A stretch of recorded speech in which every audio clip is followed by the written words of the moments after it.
Abra comigo a sua Bíblia em Romanos no capítulo 1, capítulo 16. Romanos 16, verso 1. E o verso 2 nós vamos ler.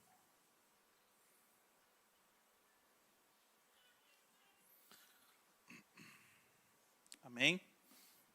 Diz assim a palavra de Deus. Recomendo-vos a nossa irmã Febe, que está servindo a igreja de Cencreia, para que a recebais no Senhor, como convém aos santos, e ajudeis em tudo que vos vier a precisar.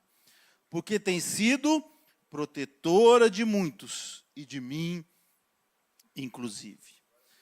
Vamos ler também o 3 rapidamente, que diz o seguinte. Saudai Priscila e Áquila, meus cooperadores em Cristo Jesus. Antigamente, quando o apóstolo Paulo começou a fazer as suas viagens missionárias, nós não sabemos exatamente quando Paulo conhece essa mulher chamada Febe, mas nós sabemos que ela vivia em Cencreia e que ali havia uma igreja que provavelmente foi fundada pelo apóstolo Paulo. Cencreia era o porto de Corinto. Corinto, vocês já devem conhecer, porque Paulo escreveu 2 cartas aos Coríntios. Gostava bastante daquela igreja. Provavelmente, foi nessa viagem, nessa segunda viagem missionária especificamente, que está relatado em Atos, no capítulo 18, que o apóstolo Paulo deve ter conhecido Febe. E ali, em Cencreia, feito a sua conexão com essa mulher e construído ali, fundado ali uma igreja. E dessa igreja, muitos frutos começaram a surgir. E quando o apóstolo Paulo escreve essa carta, ele está indicando para a igreja em Roma que receba Febe. Porque Febe estava em Cencreia, mas vai para Roma. Então ele está dizendo, a carta é aos romanos. Ou seja, romanos, recebam Febe. Como ela tem sido boa serva aqui, também sirvam ela aí.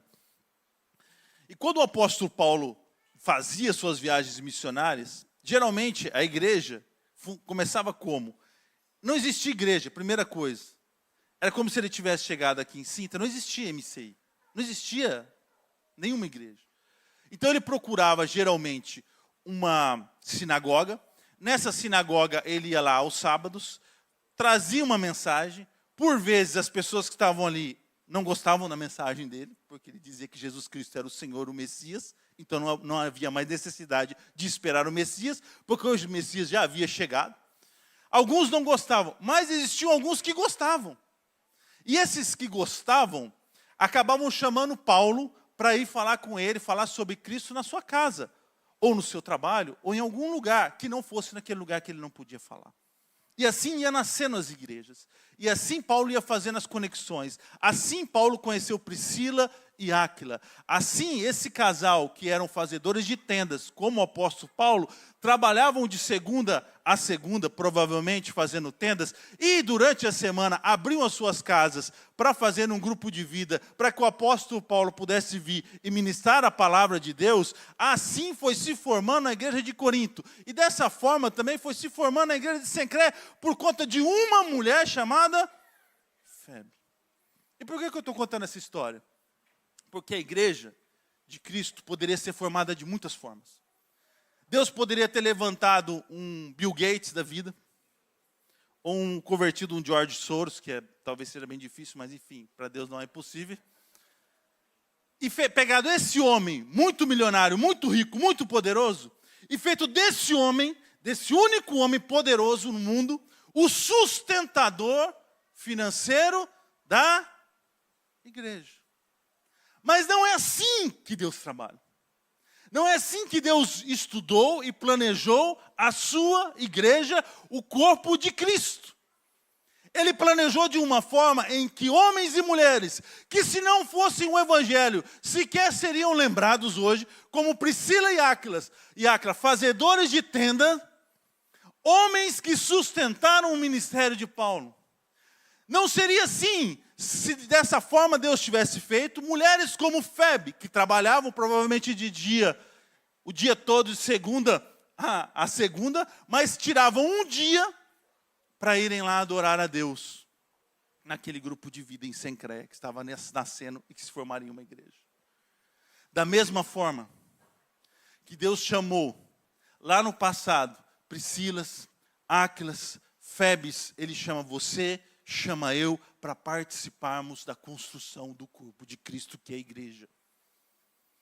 Deus não escolheu fazer dessa outra forma. Ele escolheu usar homens e mulheres, como eu e você, que de segunda a sábado ou de segunda a sexta trabalham normalmente, mas quem sabe alguns, como Priscila e Áquila, abrem as suas casas e recebem grupos de vidas nas suas casas, e que aos domingos vêm aqui e apresentam a sua família diante de Deus. Mulheres que às vezes sozinhas trabalham também de segunda a sábado, mas que ao domingo vêm aqui e derramam o seu azeite na presença do Senhor, e derramam o seu coração na presença de Deus, porque confiam e têm nele o único sustento da sua vida. Eu e você, como Priscilas e Áquilas, como Febes, fomos chamados a participar da construção desse grande plano que Deus fez, que é a pregação, o anúncio e a criação e a sustentação do corpo de Cristo, que é a igreja.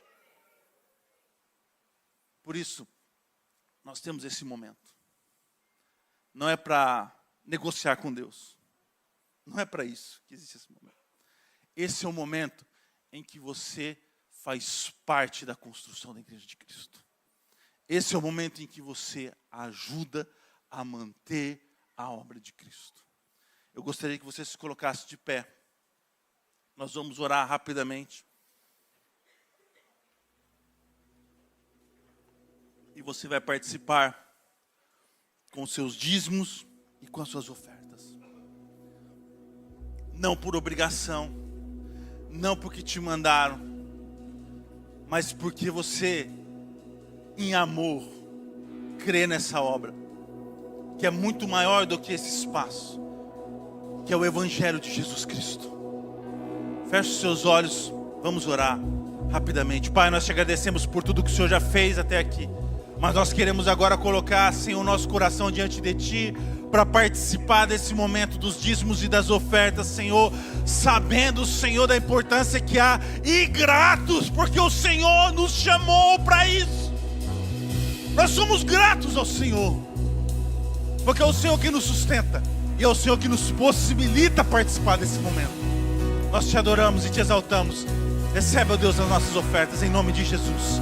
Amém.